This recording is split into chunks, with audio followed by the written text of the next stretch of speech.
When police raided this pleasant suburban home, looking for a man allegedly part of a notorious global ransomware gang, the cops found him sitting at a table in the garage with an open laptop in front of him. They restrained him quickly before he could lock his computer.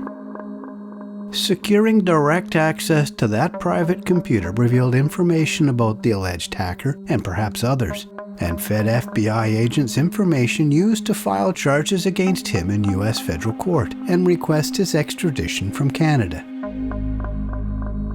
The Mob reporter here with dramatic news of an attack targeting the world's most prolific and notorious ransomware gang, one operating on a global stage, from New Jersey and Toronto to Paris and Berlin, from Jakarta and Kyiv to New Delhi and Beijing. Let me tell you about it. It's called Lockbit, and the name applies to both malevolent software and a rapacious group who weaponized it. I'm sure you've seen headlines about ransomware attacks in recent years. The hackers who pull off these extortions are the digital equivalent of kidnappers from the past. They don't grab relatives of the rich and demand money for their return. Unlike simple hackers who just steal data, ransomware is uniquely painful. They encrypt and lock a victim's data so no one can access it without a code to decrypt it. The attackers leave behind a ransom note on the computers where the working files used to be. Last year, in Ukraine, 2 alleged associates of Lockbit were raided. You see the operation here. It was the result of an investigation by French and Ukrainian police and led to the arrest of 2 men. In that September 2021 raid, police also seized $375,000 in cash, 2 luxury vehicles, and froze assets of $1.3 million in cryptocurrencies. Europol, the European Police Agency, said they were part of an organized group that were high-value targets, and at the time, they said they continued to search for the main operator.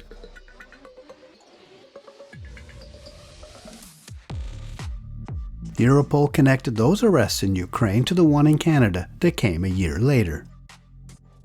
These scenes from the European investigation may give us some idea of how their most recent activity might have played out. The most recent raid was on October 26, 2022, and targeted this detached house in Canada, in the residential community of Bradford, West Gwillimbury, an hour's drive due north from Toronto. The raid by the Ontario Provincial Police seems to have caught the target by surprise. 33-year-old dual Russian and Canadian citizen Mikhail Vasilyev. He was in the garage, sitting at a table with an open laptop in front of him when officers crashed in. Vasilyev didn't have a chance to close his laptop before he was restrained, police said.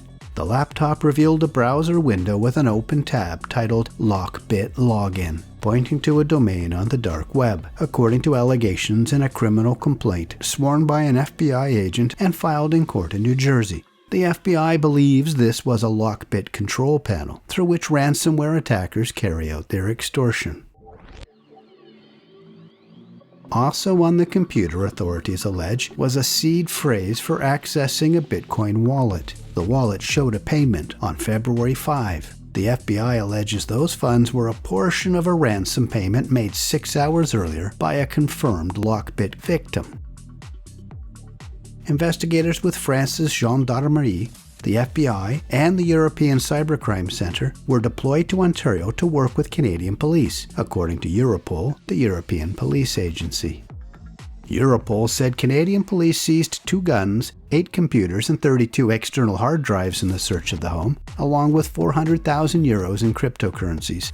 This was not the first police visit to Vasilyev's home. The OPP first raided it in August, but kept it hush-hush while the international investigation took shape. During the August raid, officers found a file titled Target List, which appears to be a list of prospective or past cybercrime victims. It included a New Jersey business that was hit by BitLock last November, including instructions for deploying a Lockbit attack and photos of usernames and passwords for employees of a Lockbit victim in Canada that was hit in January, according to an FBI affidavit filed in court. After the October raid, the OPP didn't charge Vasilyev for anything to do with Lockbit, hacking, or even computers. He was only charged over 2 guns and ammunition police say were found in the house, including possession of a prohibited or restricted gun.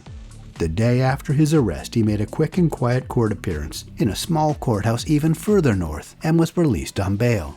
His release conditions included GPS monitoring and staying 6 miles away from Toronto's International Airport and 12 miles away from any border crossing. Prosecutors were clearly concerned he might try to leave the country while they waited for the Americans to get their paperwork in order. On November 2nd, the U.S. officials filed a criminal complaint and arrest warrant for Vasiliev in a New Jersey court under seal. That made it secret from the public. The request for his arrest was then forwarded to Canadian authorities, who then arrested Vasiliev a second time on November 10th, this time on behalf of the United States with an eye for his extradition. He made an unscheduled court appearance that day, and this time he was held in custody pending a further hearing.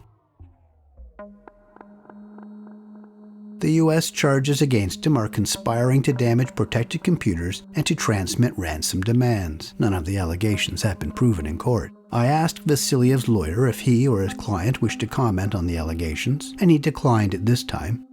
The U.S. Department of Justice said the arrest comes after more than 2.5 years of investigating Lockbit.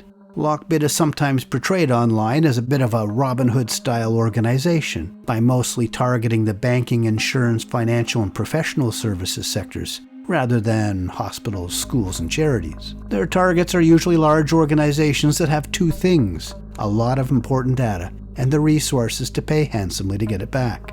Lockbit attracted added attention when analysts found it had a special subroutine. Before launching an attack, it determined where the target servers were, and if they were in Russia or one of the former Soviet Union states, it would abort the attack. What sets Lockbit apart for authorities as a gang as opposed to individual hackers or a collective is their organized structure. They use a ransomware as a service model. They have a hierarchy of developers and affiliates. They recruit and interact. They share and cooperate. They run a bug bounty program for finding any flaws in their program. Like a forward-thinking tech company, they're always looking to improve, and that's bad news for their victims.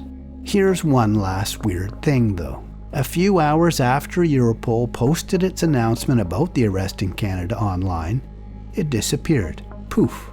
Replaced with this 404 error notice, without any explanation. I've asked Europol 3 times now to explain, without any response, which is odd because they're usually good about responding to my questions. The weirdness continues, because when I spoke with someone from the agency in Canada that arrested Vasiliev, they said they didn't work with Europol. And while the U.S. Department of Justice thanked 10 agencies for their collaboration on the file, not one is a European agency. In any event, no matter who did what where, Vasiliev remains in Canada, facing extradition to the United States, whatever interest there might be for him in Europe. Please tap the thanks button under this video to help me out, or join me on Patreon for perks and bonus content. That's at patreon.com/themobreporter. Please like, subscribe, and comment on this video. Thanks for watching.